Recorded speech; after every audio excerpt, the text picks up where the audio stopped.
Good morning. I'm Samantha Brinkley with Tennessee Valley Toastmasters, Club 960. Today I'm going to be talking about how to deliver your first icebreaker speech. What do you hope to get out of Toastmasters? Why are you here?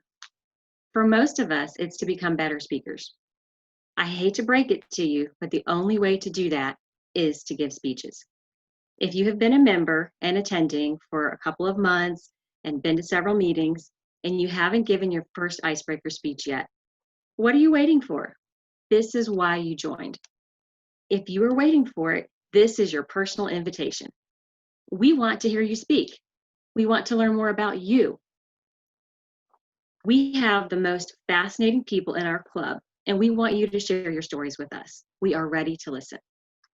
Today, I'll share some key points about the icebreaker speech, how you do the project in Toastmasters, pathways, how to prepare and practice for that first speech, and how to deal with the nerves that will come up while you're delivering the speech. Some of the mechanics of delivering the icebreaker speech.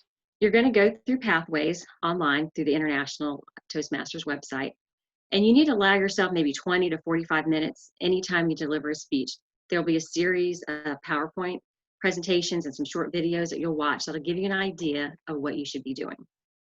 You'll want to download, there's a speech outline worksheet. You want to download that and have that available. You can either fill it in online or you can print it out and write on it. Basically, when you're doing your speech, you're going to want to come up with your idea, fill in the main points, and then after that, kind of go back and add in your intro and your transitions and your conclusion. You're also going to want to download the speech evaluation form that you can give to your speech evaluator to get that great feedback after your speech. So, how do you do that first speech? How do you come up with the topic, what you're going to talk about? Well, really, you are the expert on you. So 4 to 6 minutes is all you get for this first speech. Most of them are 5 to 7. This one's a little bit shorter. But you can't go through your whole life story like I tried to do. You want to find a thread of something, a passion, something that's kind of run through your life. I'm going to give an example of somebody that's here today, Caitlin. She gave a speech about a pig. This pig idea that she was a little girl and she wanted to have a pig when she was growing up. And her whole life, she was sort of obsessed and fixated on having a pig. Then she talks about getting married. And I was listening to her story and I was absolutely riveted thinking, oh my gosh, is her husband going to let her get this pig? Are they going to get divorced? What's going to happen? Ultimately, I think she decided that wasn't the best, most practical choice for a pet. They ended up getting a dog, I believe. But I thought it was a fascinating story and it was very entertaining and it went by so quickly and she just gave it in such a real fashion that it just made it absolutely wonderful. So your speech can be about anything that interests you or that you're passionate about. The main thing is just try to focus on a specific topic or focus area, and that will guide you through not putting too much into this first speech. So now you're writing your speech. Some people, I don't know how they do it, but some people never write a speech. They just come up with their outline and they go off of it. I am one that I write my speech, I edit it, I move it all around, but whatever style works for you. I am getting more to where I don't write as much now. I maybe do the bullets and the intro and the conclusion. The most important things, if you're going to memorize anything, don't feel like you have to memorize the whole speech because that will take a long time.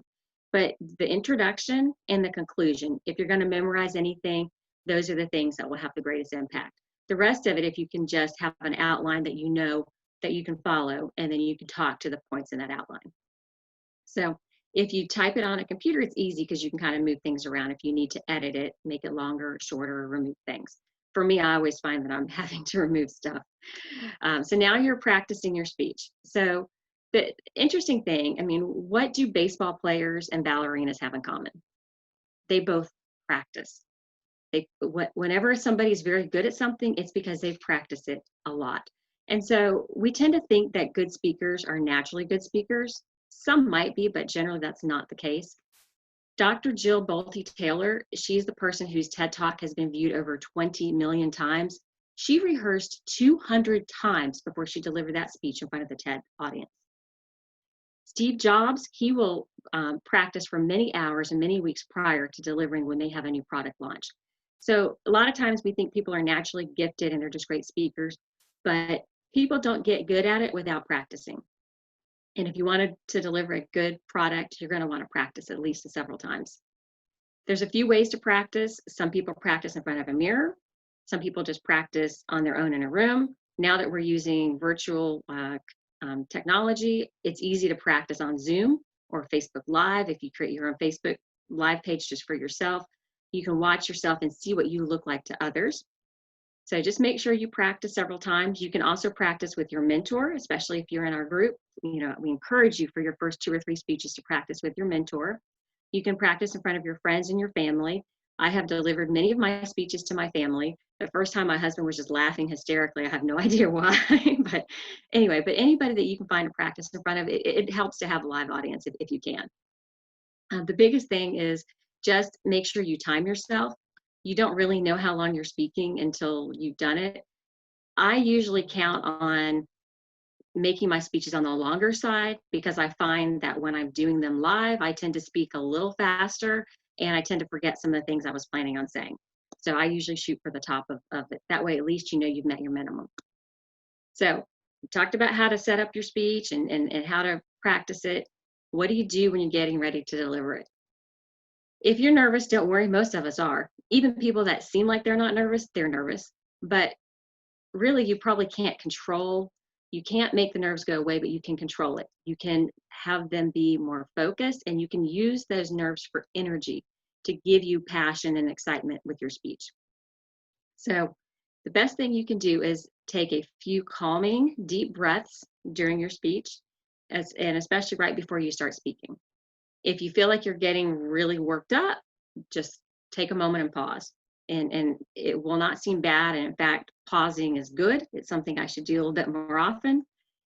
But you will get positive and constructive feedback on your speech. This is one of the safest environments to do a speech in. We've all been there. We're all rooting for you. We're all your friends.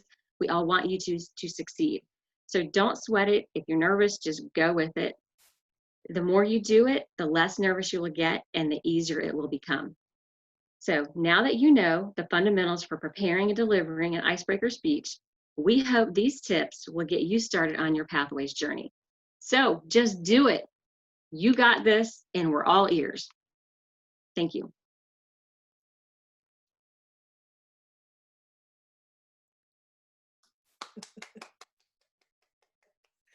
That was awesome. That was awesome. Do we have any questions? Yes, I have a question. Samantha, what would you say to a new member or anyone who's writing a speech who has writer's block, who just can't seem to come up with a starting point or a topic or the words? What advice do you I have think for that them? idea about just finding what are they passionate about. You know, if it's just one thing that they enjoy doing, it's a hobby, just one thing that they can just talk about. If they're passionate about it, they could probably talk about it for days. So just finding that one. They love salsa dancing, just talk about how they got introduced to salsa dancing and when they like to do it and what their favorite thing is about it. I mean, very quickly, that 4 to 6 minutes would be eaten up very, very easily.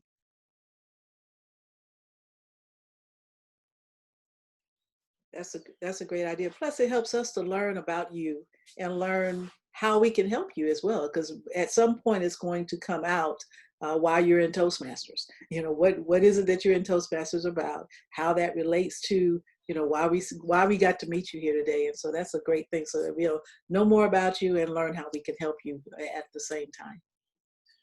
Anyone else?